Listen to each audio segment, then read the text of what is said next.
Wait. 4 o'clock or past 4 o'clock. Let me just interrupt here and ask if anybody else is on the call that wants to identify themselves. This is Nancy Saunders from Florida Atlantic. Okay. And I heard John Hitt. Wilson Bradshaw, Florida Gulf Coast University. Thank you. Anybody else? Sorry, USF. Sorry.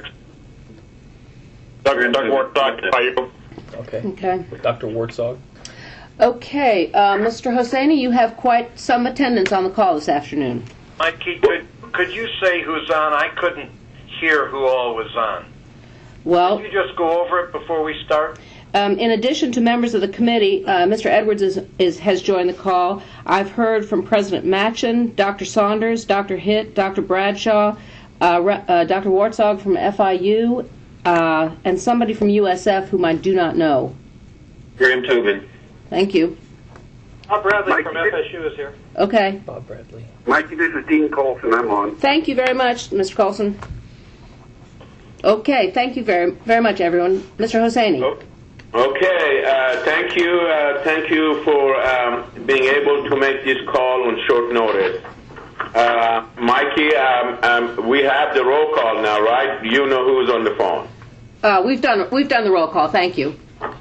Okay, and we have quorum, correct? You have a quorum.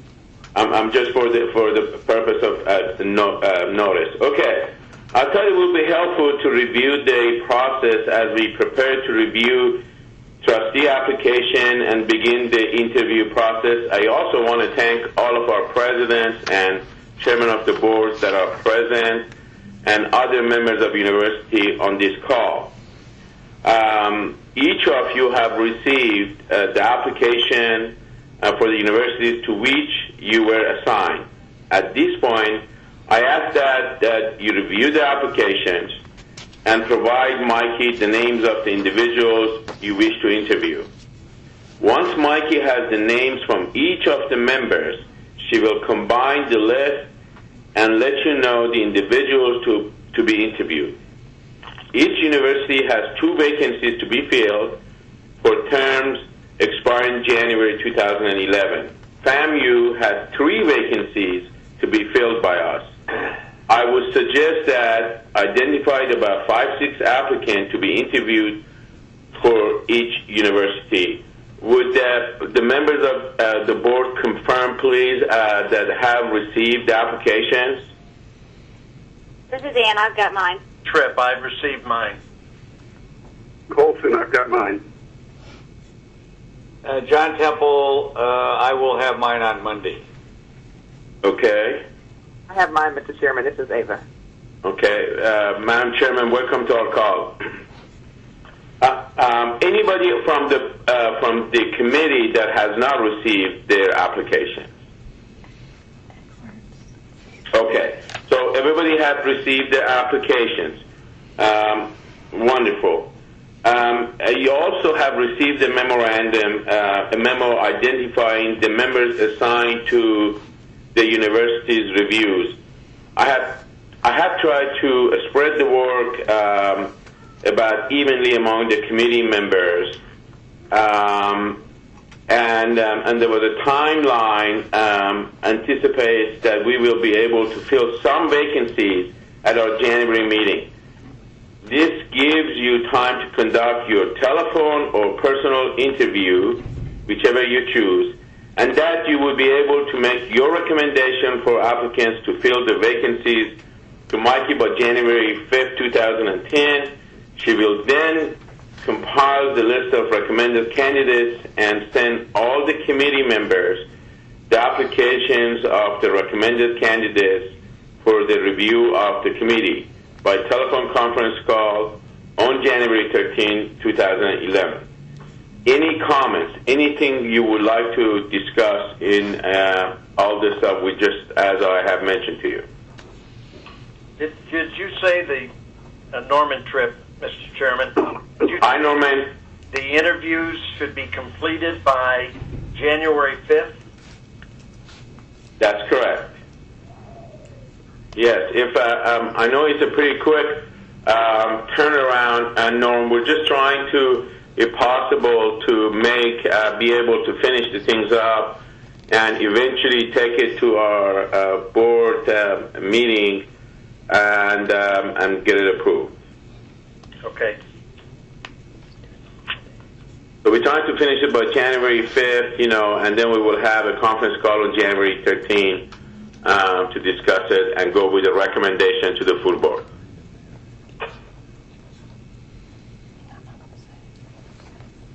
Any other comments? Mr. Chairman, this is Frank. I just wanted to point out to Governor Tripp's question regarding the timeline. Although I don't want to be too generous with this, we did leave a brief period of time, as you can see in there, following January 5th, just in the event that there is someone that you desperately want to interview and for some reason or other are having great difficulty reaching. And we realize the holiday season is in there and just shortly after, so we wanted to leave a little bit of buffer in there. Now that doesn't take us till January 13th because that's when it has to be all in, all done.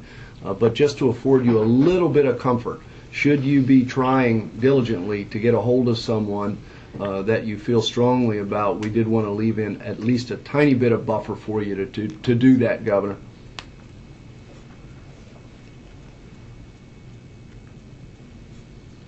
Norm, that's satisfactory? Yeah, no, I'm okay with it. I just wanted to make sure that I knew the date that you needed the information by. I'll make it. Great. Again, if January 5th is January 7th or 8th, as Chancellor mentioned, we just put a little bit of time in between, and so that give it a little bit of more time to get everyone's in.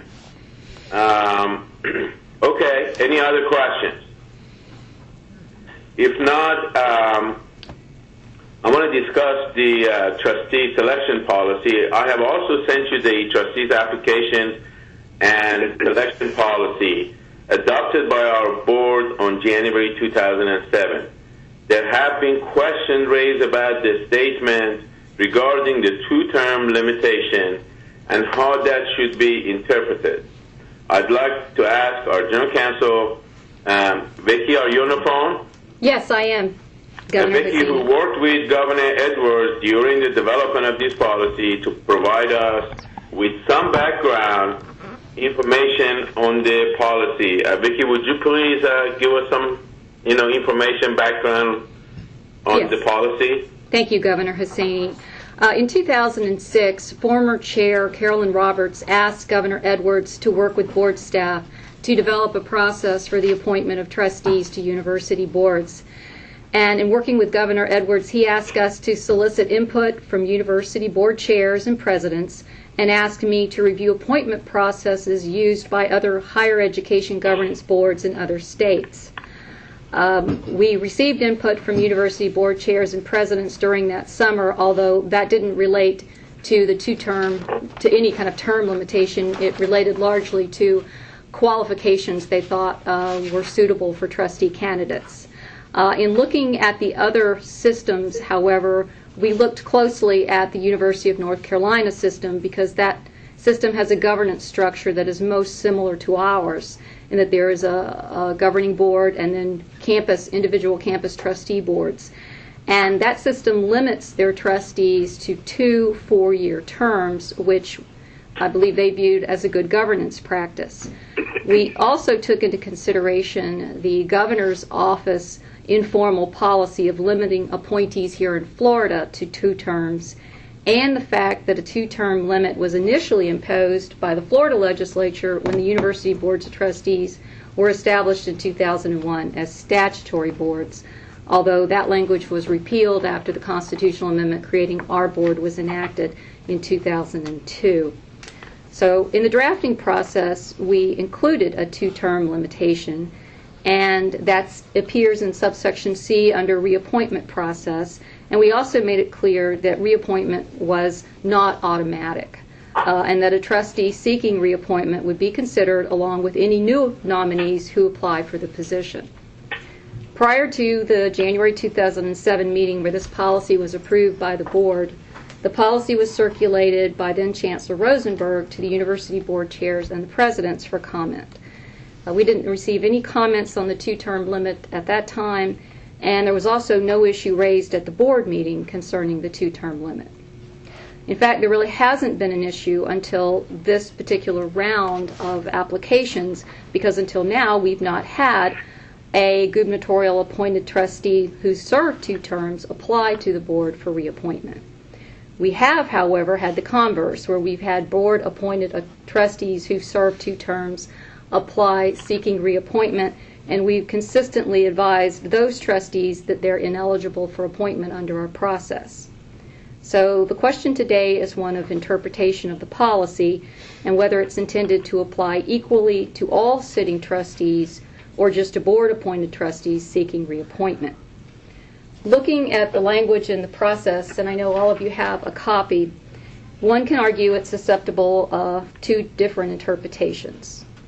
First, that it applies to all trustees, irrespective of the appointing authority, since the first sentence under subsection C refers to all trustees serving staggered terms, and the next sentence provides for trustees to be reappointed for 1 additional term by the board.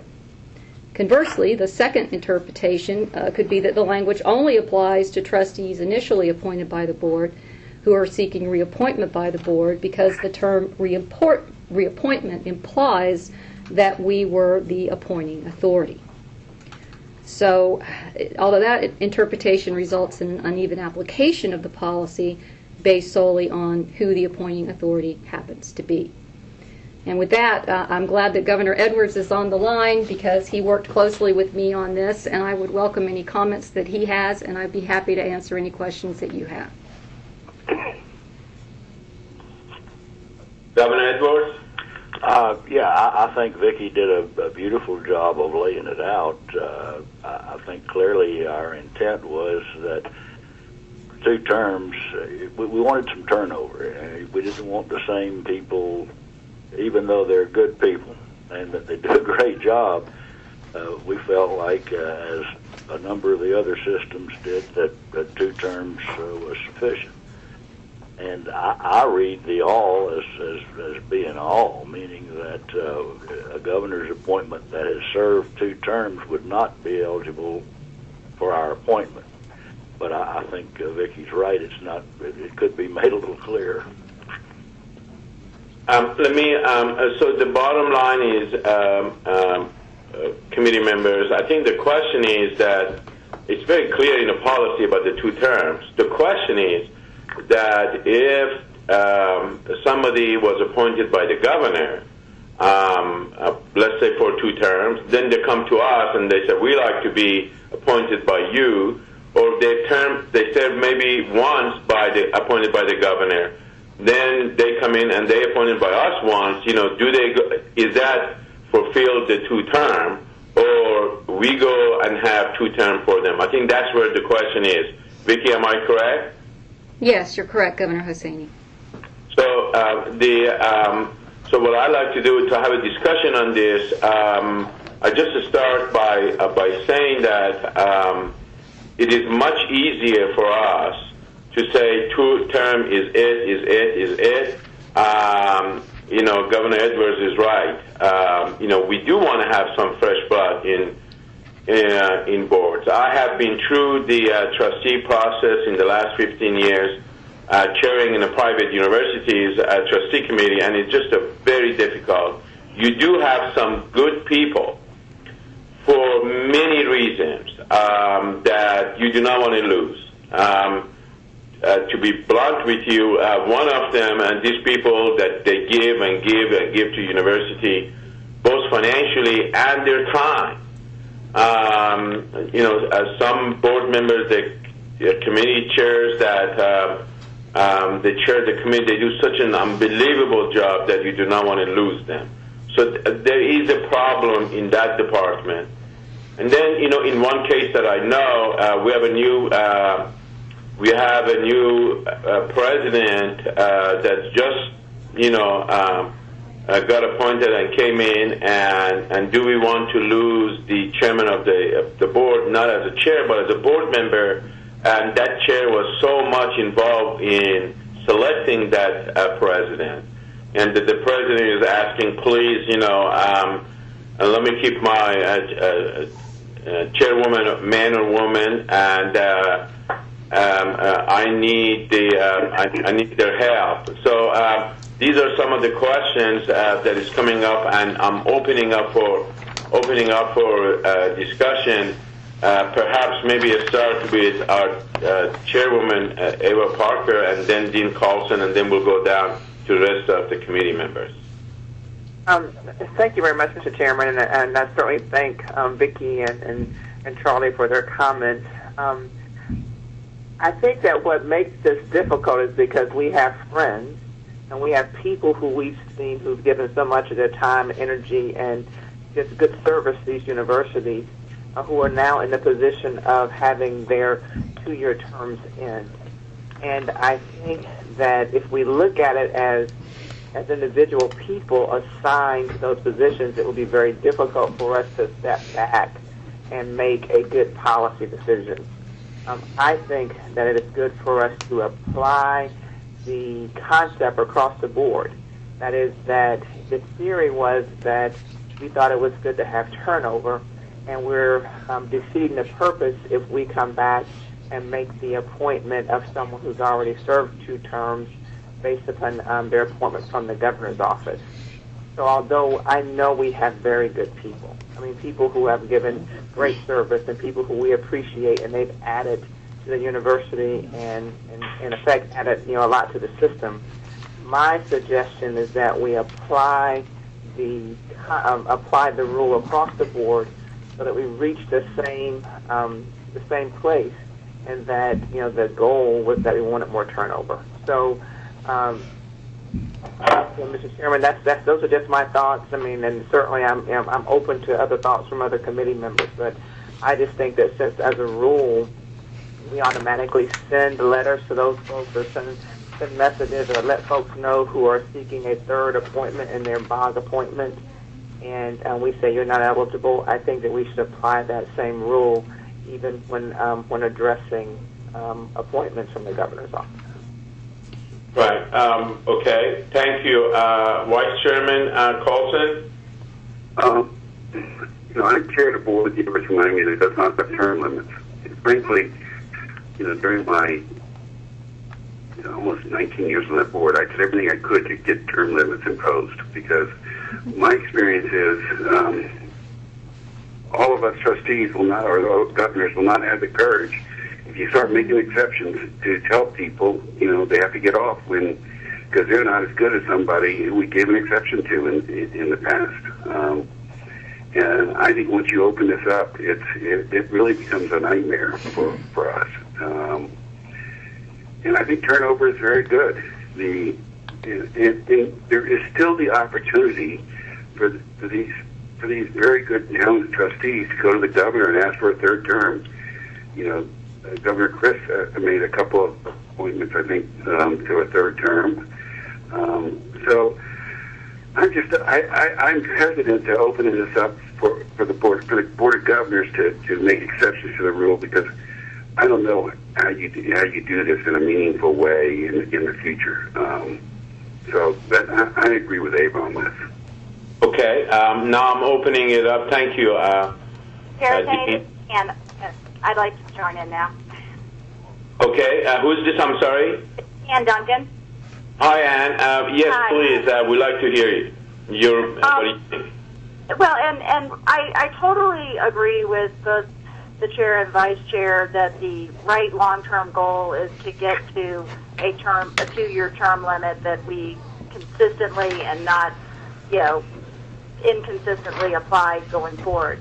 I guess my biggest concern right now, though, is that there has been ambiguity. Chairs have been elected, at least at one of the institutions, I think with an understanding from their general counsel that this maybe wasn't the issue that it obviously is on our interpretation, and that there was, because we didn't have the policy clear, I would like to see us, first and foremost, make sure we get a clear policy that takes and tightens up all of these kind of considerations. But I would like to see us consider maybe doing some kind of exception for a one-term. I don't know that we can do a partial term, but even just to let, especially leadership roles, continue out. But to for this one time, because of the ambiguity in our rules, to allow that, because at least I know at USF, which is one of the universities that I'm reviewing the applications on, they've had probably, if not the most, one of the most turnovers in the boards of trustees. And when that board elected Chair Ramil, there were really very few people who were seeking reappointment who hadn't term limited out, who had been on our board for more than 6 months. I mean, these are, or a year. I mean, they're complex organizations, and I do worry about the impact of all the different changes.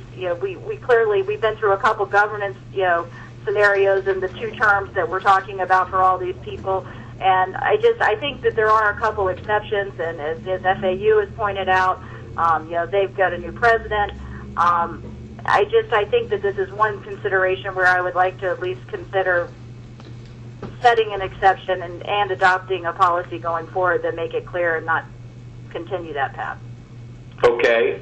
Who would like to talk next? Other comments? This is John Temple. I'll make a motion that 8 is enough. I'm sorry, say that again. I didn't hear you, John. Make a motion that 8 is enough. Oh, 8 is enough. Is it 8 or is it 2 5 years? Isn't it 2 5 years? Yes, Governor. I think it's 10. Governor, we have 5-year terms now, I think. Oh, okay. So it's 10 is enough. All right. Okay. Let me just before you just hold on to your motion. I'm going to come to you, John. Let me ask our Chancellor. Chancellor, do you have a comment to make on this? No, sir. Other than to say, we've asked Vicki to look into it as she did and try to provide some intent behind the work that Governor Edwards and she had done on the original policy, and to also give you all some context by going back and looking at the legislative terms that were originally created, et cetera. That doesn't mean you can't do anything you want to do, but we really did, for this conversation, want to make sure you had some context from which to work. So. Okay. What I like to and if that's okay with you, Vicki, if that's okay, that I like to ask our university presidents if they have a dialogue to make any comments on this issue. Well, this is John Hitt. We're going to have an enormous amount of turnover on our board, and if we have the opportunity, at least, as I think I understand, to get people who may have term limited out appointed by the governor, that offers us some relief. But the most flexibility we could have until we can balance out the expiration of terms, the more flexibility we could have, the better. We could lose something like 10 out of our 13 in the space of 13 or 14 months. It's good to have new blood. I don't dispute that. But that kind of turnover can be really awkward. You lose your institutional memory, at least on the part of the board. Okay. All right. Bernie, would you like to, do you have a comment you'd like to make? Yeah, this current circumstance, it doesn't involve us. What I can tell you what would help me is that I need BOG to set a policy and keep it. Now, you could make an exception this one time if you choose to, but I think going forward, as we try to get people interested in these positions and then getting them in line for leadership positions, you guys got to be our rock and hold on to the policies that you say you're going to put forth. Okay. Going back to President Hitt, John, yes, the governor can always appoint whoever he chooses. We could not control them. And Vicki, you correct me if I'm wrong. If they served in 2 terms through us and they want to go through the governor get appointed, there's absolutely no problem with that. Am I correct, Vicki? You are correct. We just understand that there has been a long-standing informal policy in the governor's office that they don't reappoint for 3 terms, but we have a new governor, so it's a new day. Okay. All right. And Bernie, we heard you. You want us to stay with our policy. Don't be wishy-washy and make changes. Okay. Anybody else on the call? Any other presidents of universities would like to make a comment? Okay. Hearing none. Now I'm going back to John Temple. John, would you like now to make your motion? Yeah, the motion is 10 is enough. Okay, do I have a second? Second. I'm sorry, can I just ask one clarification? Sure, we're opening up now for discussion, so Ann Duncan, yes, please. Because when we say 10 is enough, I think really, John, are you meaning 2 terms are enough? Because Yes, some people had a 3-year term versus a 5-year term. I think we might add more ambiguity with saying 10. Yes, 2-year terms. Two terms. Right. So the motion is, to be clear, John Temple, is 2 terms. That's correct. Okay. That's the 2 terms. This is Charlie Edwards. I think that the motion would be to leave it as is, and all applies to the governor appointments as well, which is what I think everybody's saying. That's correct. Currently, it says 2 terms. That's fine. That's good, Charlie. Yes. Dean, is that your understanding of the motion as a second person to the motion? It is. Okay. Any other discussion? If not, let's call the questions. All in favor say aye. Aye. Aye. Aye. Opposed? Aye. Okay. Let the note shows that, was that Ann Duncan? Yes. We have Ann Duncan shows a nay on the motion. Okay. Now that we got that done, so with the policy, is there anything else? Madam Chairwoman, would you like, do you have any other instructions for us? Anything else that you would think that we need to follow and go through that you'd like to bring to our committee at this time? No, Mr. Chairman, I just want to thank everyone. I know that we're asking you to do a lot of work over the holidays, but I certainly appreciate the commitment of the chairman as well as the commitment of the board members to the process. Norman Tripp, I have a question. Yes, sir. Is what we've done today mean that we are to go forward on all of the boards that we're looking at? There was Mike may be there. There was some question about whether or not we were going to do each of the boards in January, or we were going to put some off. Can you clarify that for me? Yeah, there was no discussion. I think our plan is to do most of the universities by January that we could, and then we might have a couple of 2-3 universities that will take a few more months. That has not changed. That was not part of the discussion. All the discussion and the vote was on the term limits.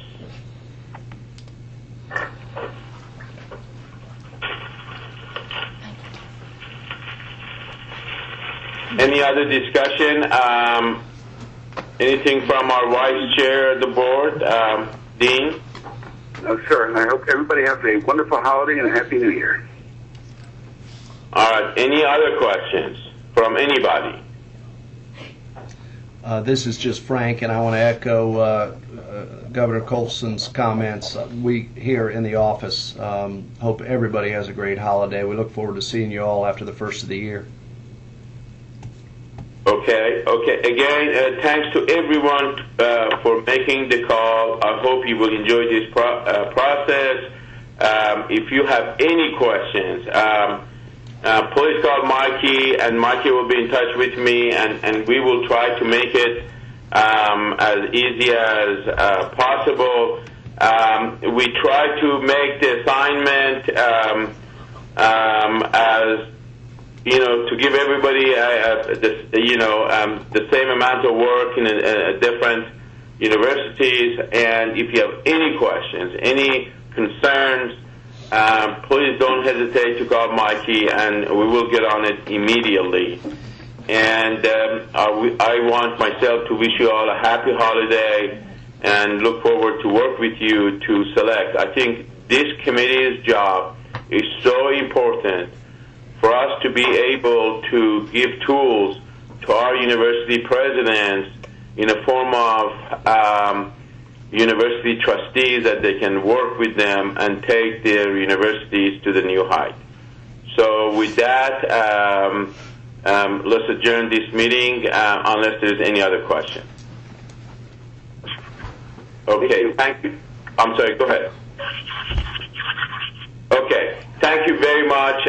Thank you for being on the phone. The meeting is adjourned.